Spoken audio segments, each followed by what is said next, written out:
All right.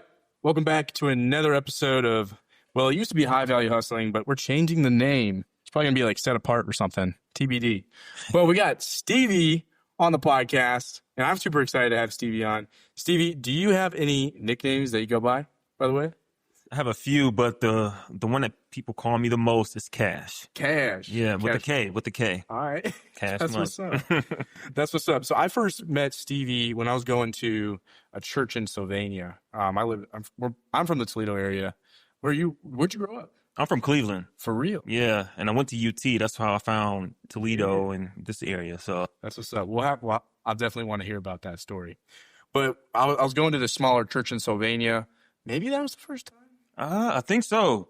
Okay. I believe okay. so. It's probably the first time I saw Stevie around. So we just had some small talk and stuff. And then I've seen him on Facebook. I've seen him on Instagram. Man, I think it's like whenever I run in different circles, people talk about you, and I'm like, I gotta get this guy on.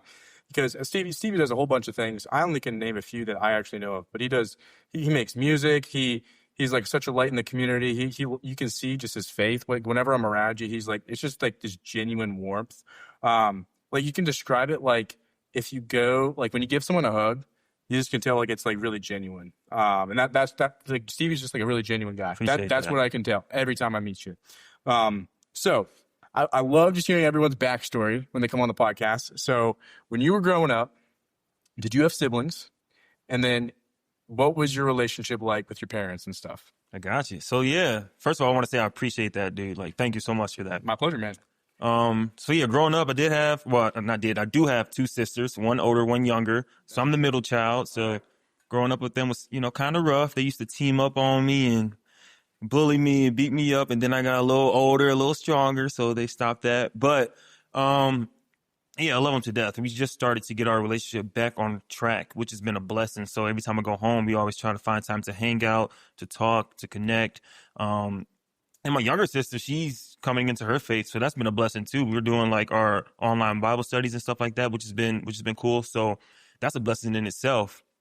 As far as my parents and stuff like that, I do have a great relationship with my parents now. But growing up, I used to live with my grandparents on my dad's side, and it was because my mom couldn't take care of me. She was young. My father couldn't take care of me. They were both just young and still in the party scene, so I had to go live with my grandparents. By the way, it was a huge blessing because my grandparents were involved in the church heavenly. Okay. They were like super involved in the church, and they were the first ones to teach me what unconditional love is and what that looks like. Come on. And I remember growing up, I used to struggle with anger problems. I was so disobedient. And when my parents would be angry or upset with me or, dismiss me, my grandparents would just show me that love that I truly needed. And so that was just a blessing to see them live as Christ did, even though they're not perfect at all by any means, but to see that light. And when I look back on it, I'm just like, dang, they were just showing all these attributes of Christ. And I was just so blessed to have that. So my grandparents are like, they're like my actual parents, if I'm being honest. Yeah. That's awesome. Wow. That's incredible. So were your grandparents then from the Cleveland area with you when you were growing up, and that's when you would see them? Or like how often would you see them? Would you see them like daily?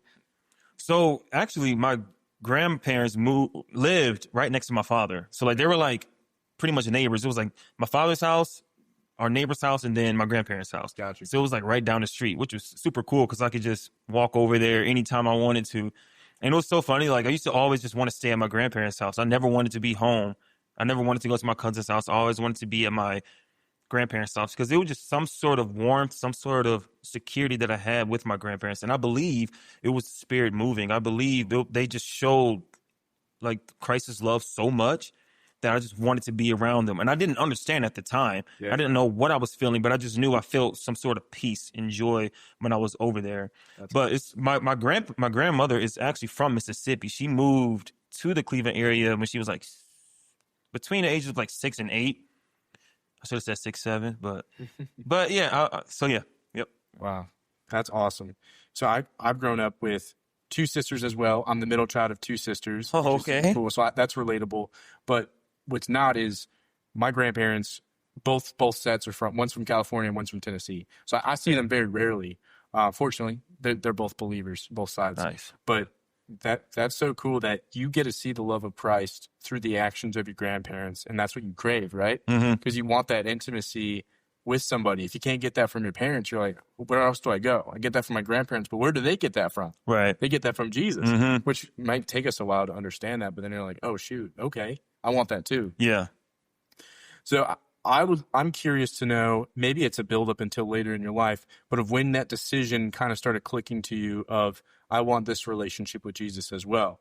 I'm not sure the age. I know very little, so I'd be curious. But was it strictly was the beginning of seeing who Jesus was through the actions of your grandparents? Where else did you see that? What about like your sisters? Where are they in that? I'm curious. Yeah. So I didn't start actually taking my faith serious until college.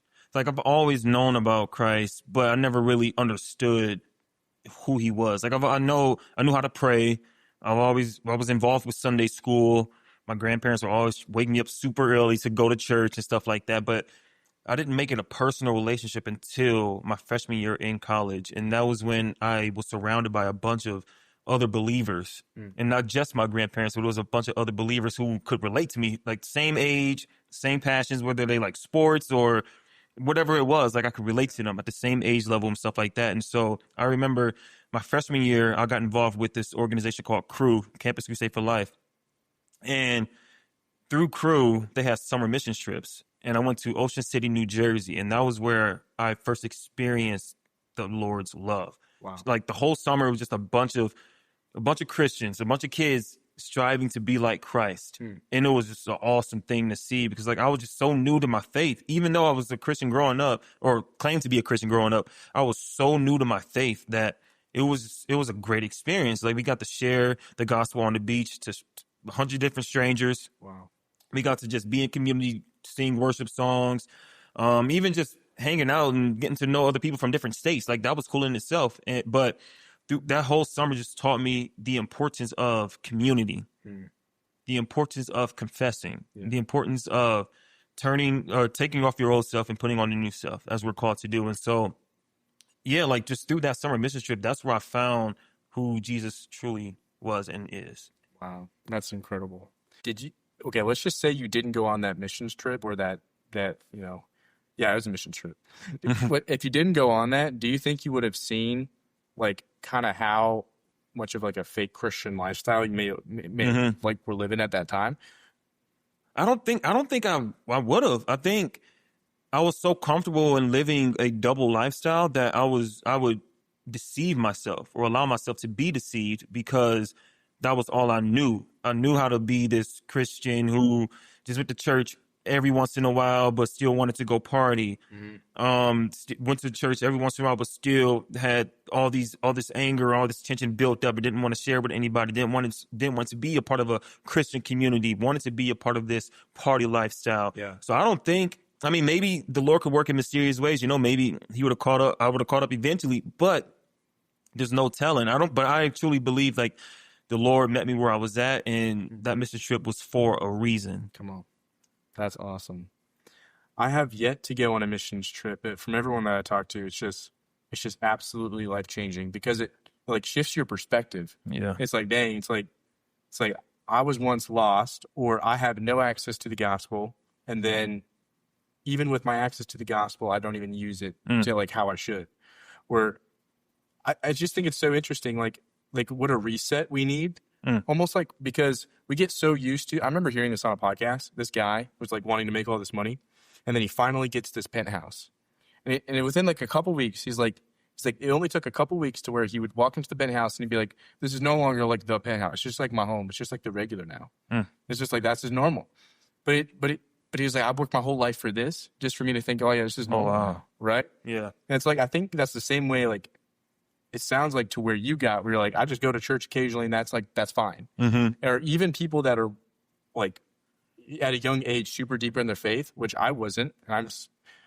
We're all still on that journey, but it's just like, we get so used to, this is what I do. And there's no like, there's not more that I have to do, but there is. Yeah. It's always like, I always thought like lust was like the most unannounced sin that everyone has, but I truly think it's pride.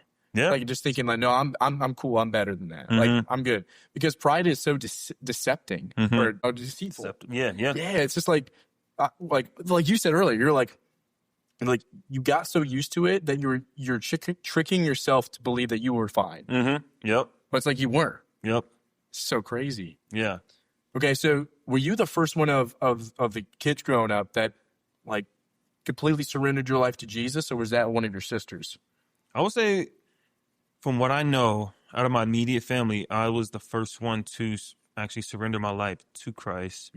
And the Lord has used that to be able to talk with them, pour into them, and to have conversations with them, and to see they strive to be like Christ. But everyone has a struggle. We're all in this life, and what I've understood about them is like they're still in the struggle. You know what I mean? And as I am too. Like I still go through life, just these ups and downs and different things like that. But one thing that I understood that I want to try to tell them about is we are not who the world says we are. Come on. We are not who our past says we are. We are who Christ says we are. Yeah. You know what I mean? And just trying to get them to understand that it's kind of tough, kind of difficult, because I don't think they understand right now. But that's why, patience, and to continue to just love them as Christ did. So yeah, absolutely. Wow.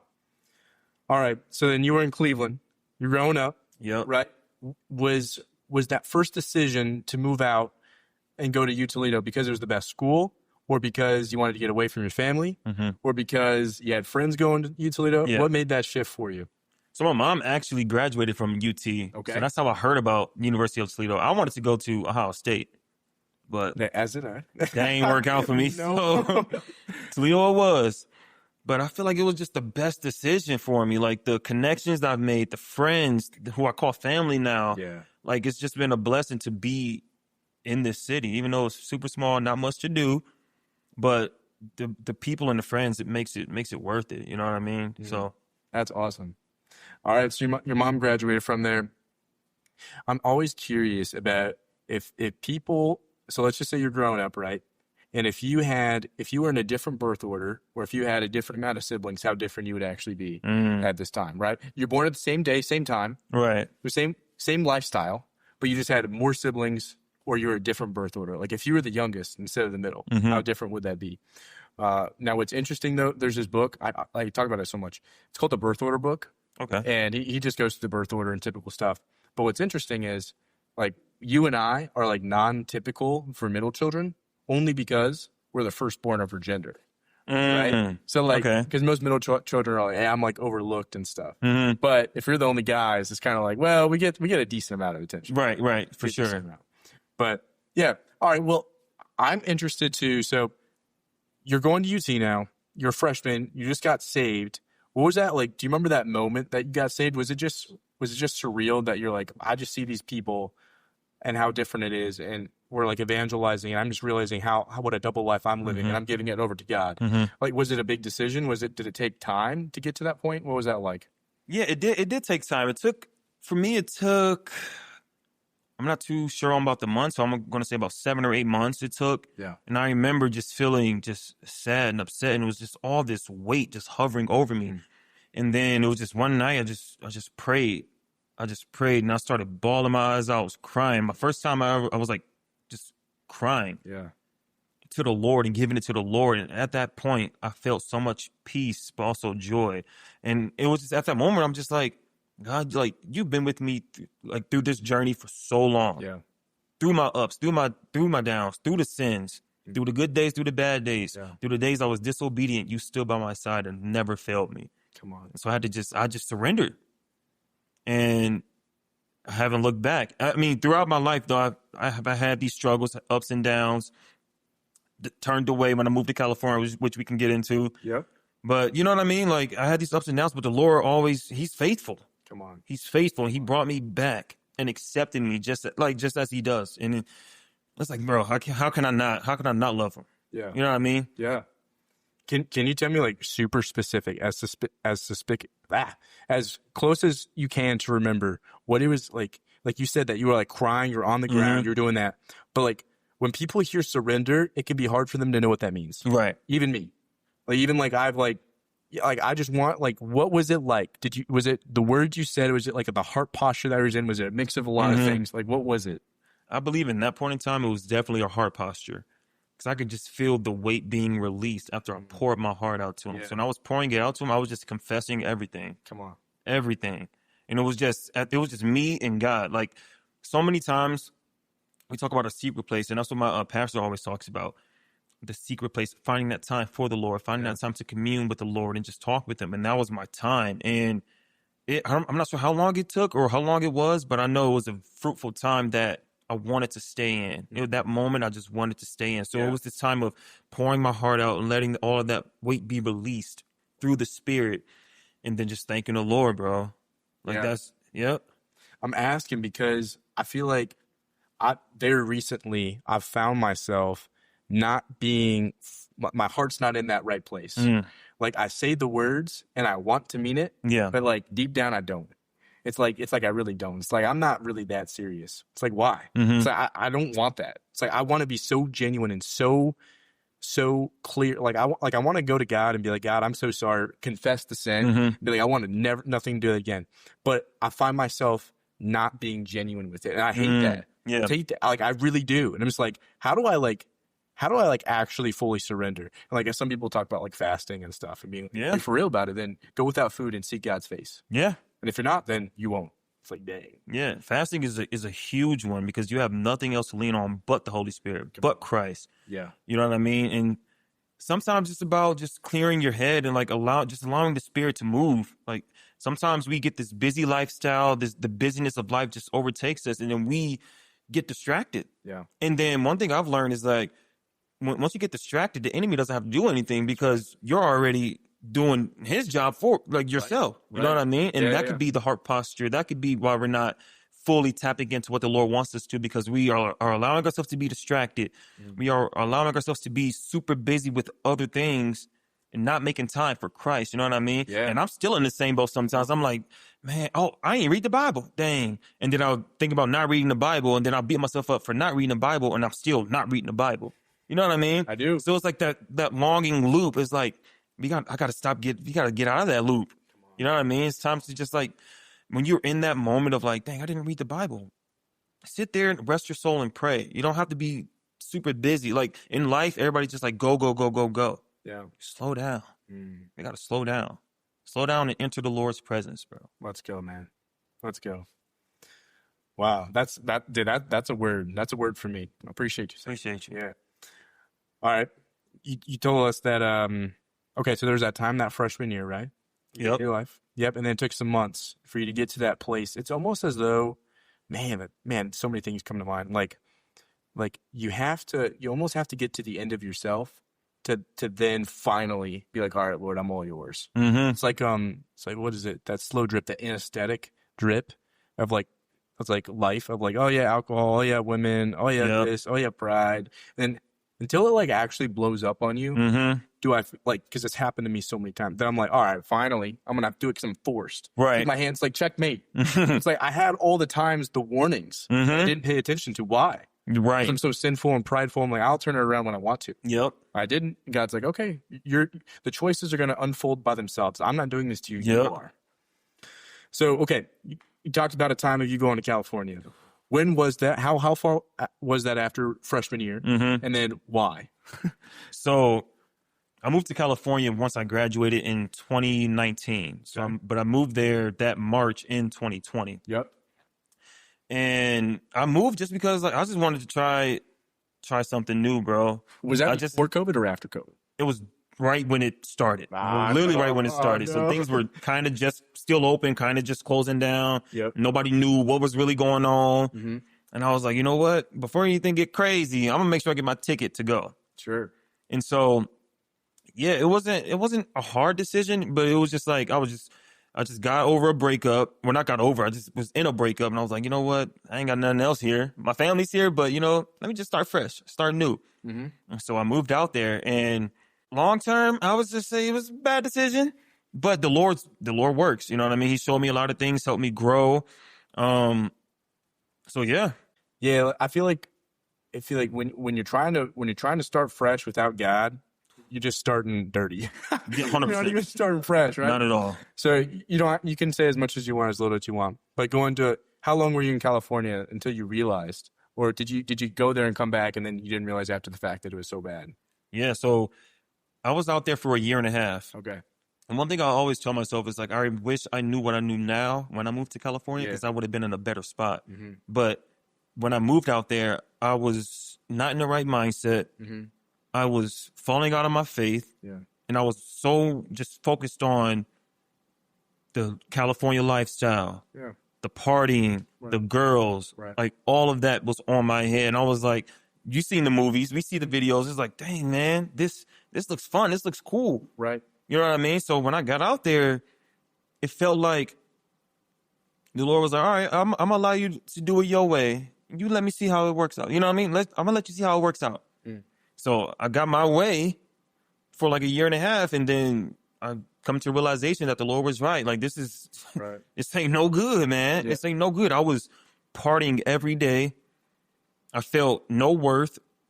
There would be days where I'm just driving drunk, and I'm like, I don't even care. Like, I could just crash, and I'd be like, I'm cool with it. Not thinking about suicide, but I was just like, you know what? Like, I don't. Like, what? Who cares? Who cares? Yeah, I was just like, you know what? This is my lifestyle. I'm chilling.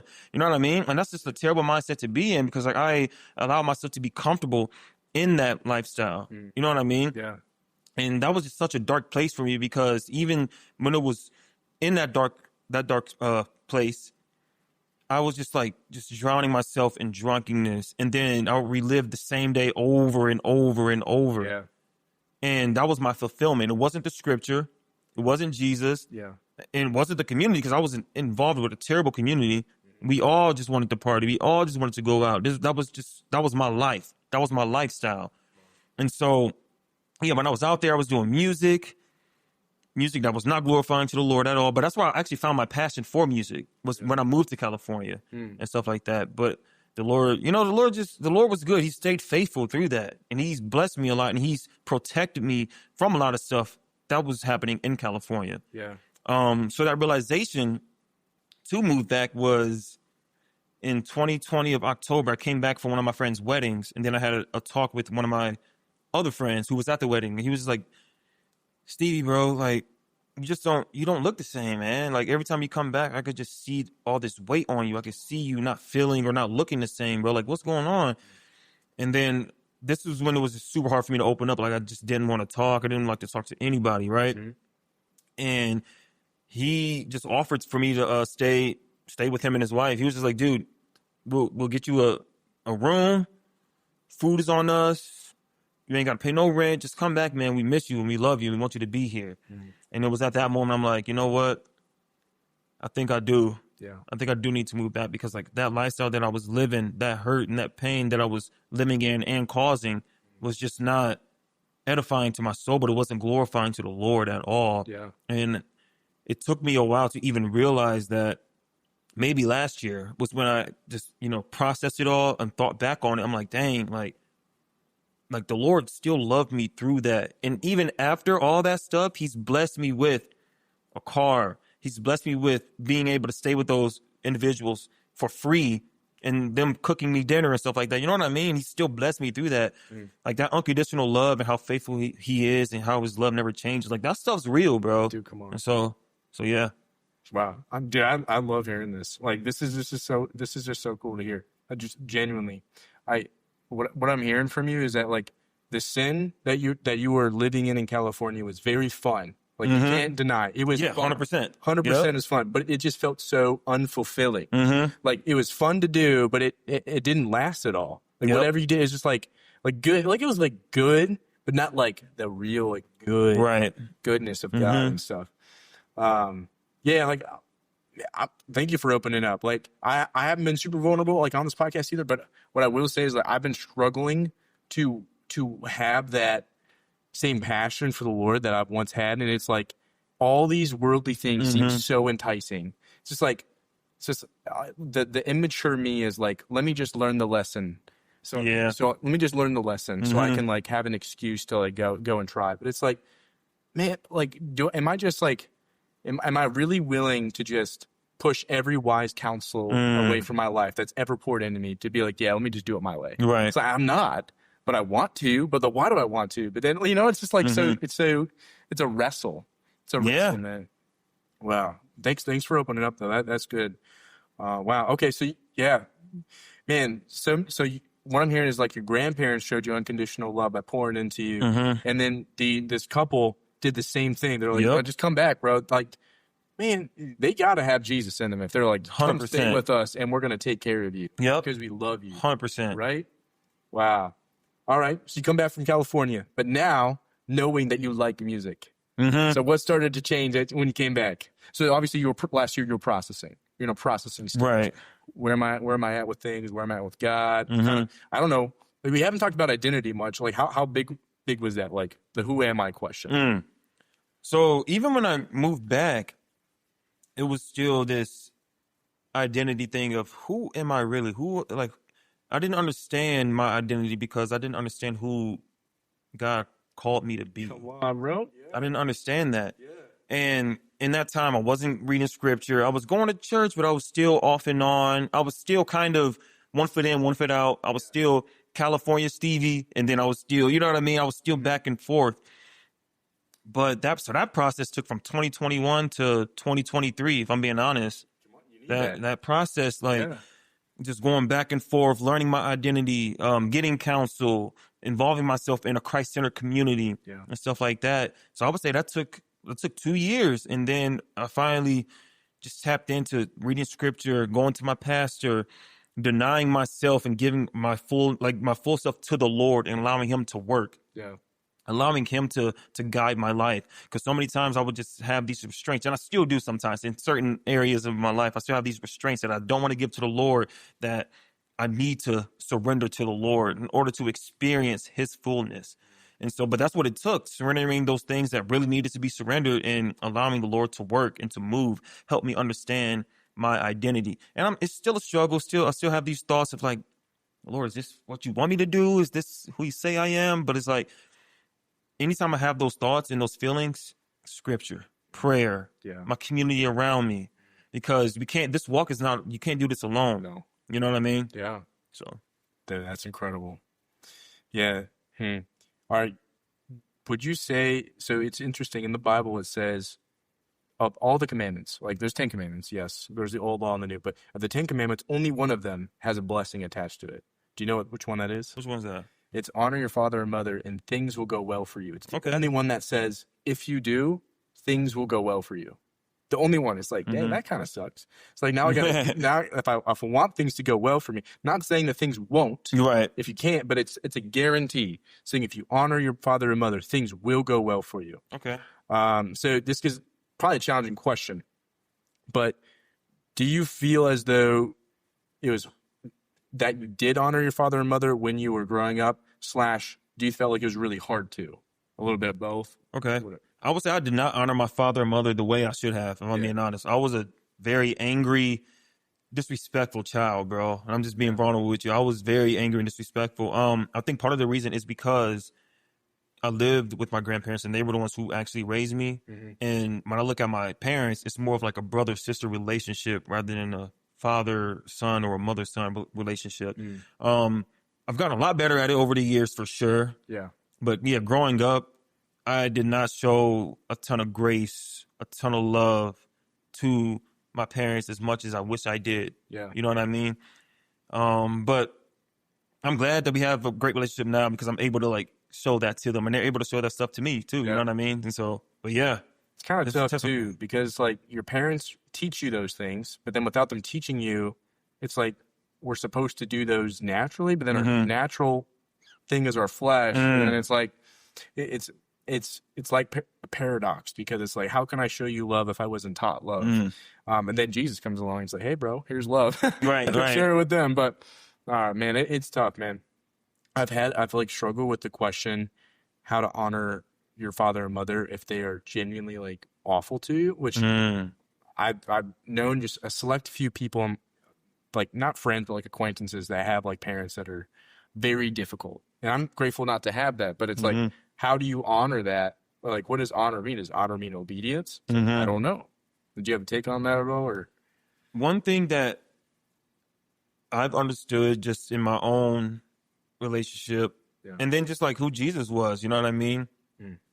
He loved those who persecuted him. He loved those who did him wrong. And we're called to be like Christ, right? Yeah. And so even when your parents are getting on your nerves or anything like that, as long as they don't say anything outrageous, be obedient to what they say. Be obedient to the things that, you know, they're saying, that they're telling you to do. As long as it's like, if it's biblical and if it's up to those standards, you know what I mean? But we're called to honor them in that way, no matter if you like it or not. And if they're yelling and being mean, still honor them in that way, you know? It might be hard, it might be difficult, and I still struggle with that too. Like, Dad, like you're yelling at me, I'm not about to do that. You know what I mean? Right. I still struggle with that here and there, but it's all about our identity and who Christ has called us to be. We're not called to honor them if they're being nice to you. We're not called to honor them if they're deep in their faith, if they're a Christian or not. We're called to honor. Period. Yeah. And so that's something that I've been, over the years, that I've been thinking about and wrestling with too, just because, like, dang, my parents they're mean. But they're nice now. But like growing up was just like, they're just like, you know, they were mean. Yeah. You know what I mean? But yeah, it's kind of my take. Thank you for that. Appreciate that. All right, let's talk about your career a little bit. So you go to University of Toledo. What was your major there? Sports broadcasting. Sports broadcasting. Yep. Leads me to the next part, right? Mm-hmm. So I've heard, I don't think I've actually seen you. I might have seen like you post yourself. Mm-hmm. You've been on TV before. Yeah. Okay. So how did you get in there? Is it strictly because of your degree? Is it because of an internship? Or was that in California? How did that play out? Right. So when I moved back from California, I think after a year and a half, I got a job offer from NBC 24. It's now closed down. Whatever. But it was so they had a job opening online, and I was just like, you know what, let me just try it out, you know. And then with that job, they let me have free reign with like what I wanted to film, what I wanted to report on. So That's I awesome. I could do sports or anything that I liked and that was intriguing to me. They allowed me to do, which was super fun because that was just me. For one, I was still just learning. So I was learning how to be in front of the camera, on camera, how to speak, how to talk. And just over that process, I've learned how to be an on-camera talent, which was super cool. That's you know what I mean? awesome. So NBC 24, that was my first on-air job. I did intern for WTOL back in 2018. Didn't really like it as much.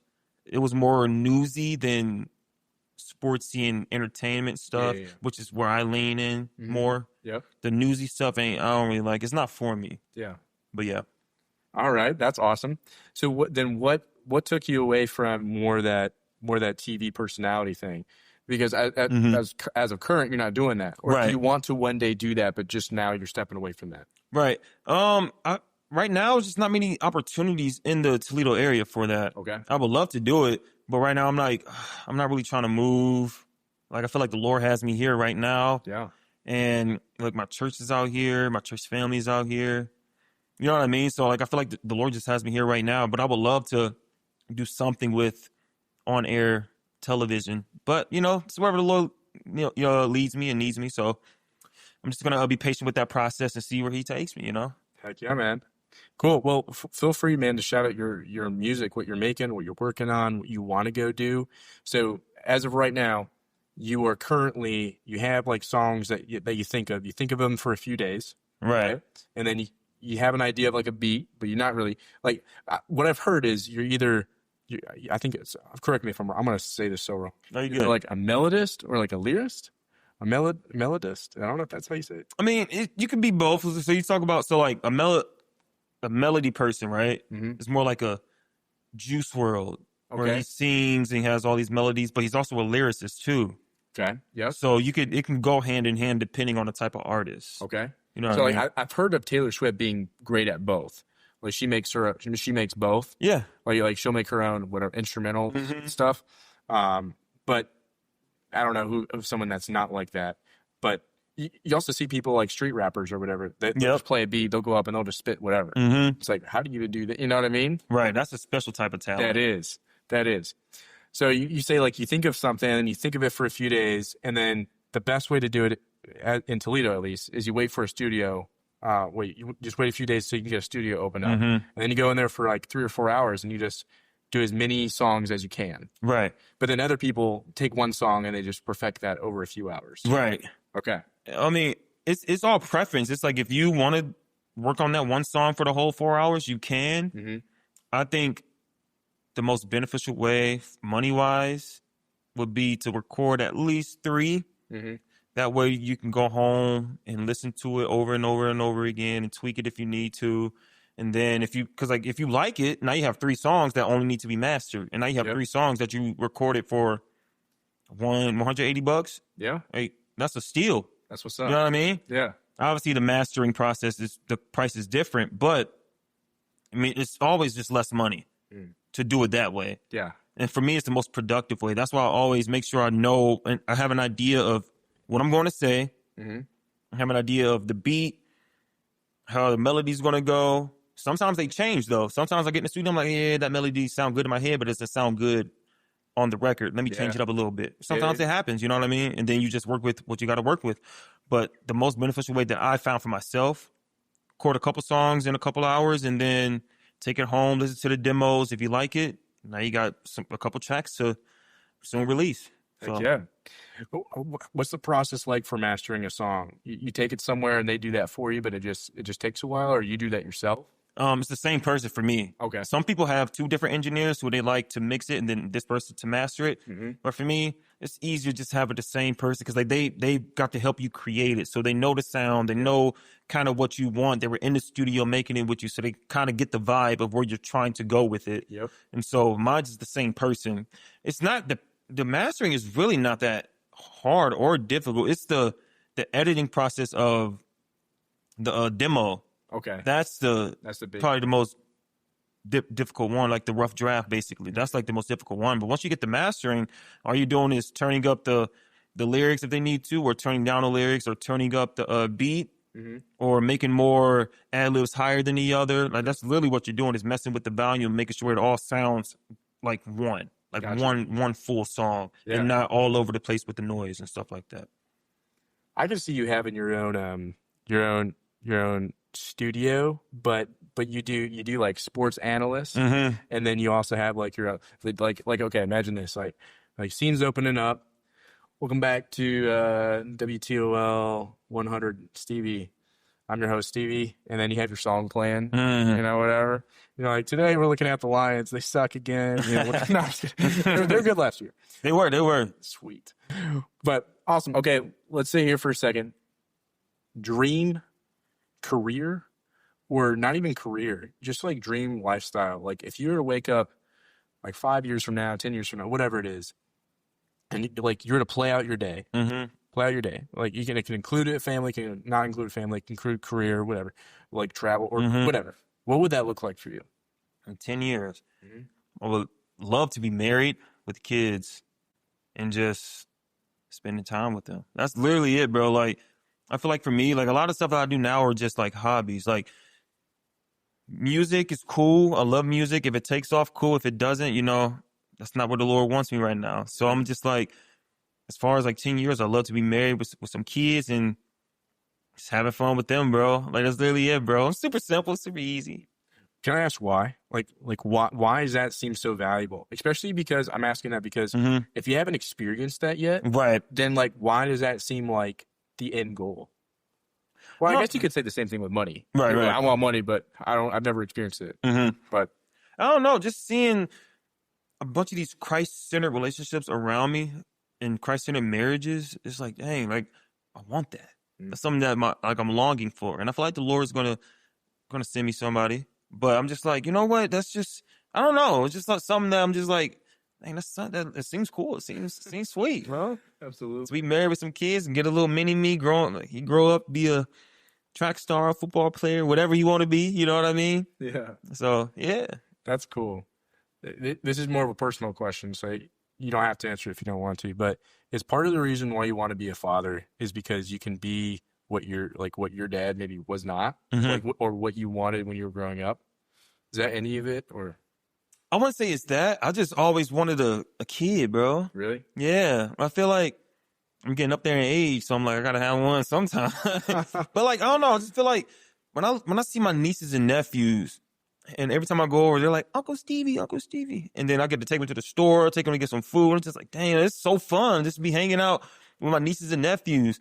And it's so cool that whenever I go over, they watch the same stuff that I used to watch. Mhm. So like Toy Story, any Disney Channel movie. So sometimes I'm just like, you know what, I'll chill with y'all. We'll watch some old cartoons that I used to watch. And it's so cool Yeah. just to see that. And it's so pure because like the kids, like they're not a bad bone in their body, man. It's just so pure just to see just so much joy on their face. Like they're not asking for money. They're not asking for fame. They're not asking for anything. They're just like enjoying the moment.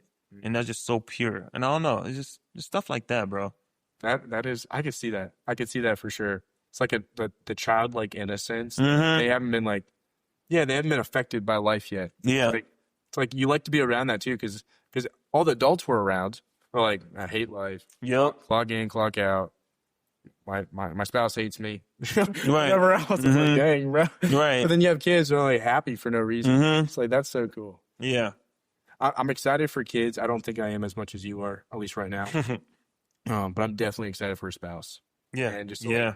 especially a godly spouse that's just like you both love Jesus, and Yeah. that's what keeps you together, not your love for Yes. one another, because your love for one another will fade. 100%. Absolutely, like unintentionally, you're like, of course I want to love you for the rest of my life, and then just like life happens, and you just kind of lose that just a little bit, Mhm. but then you always love Jesus, and he just keeps that. Yeah, it keeps it molded, bro. That's very important. That's very important, bro. Yeah, cool, man.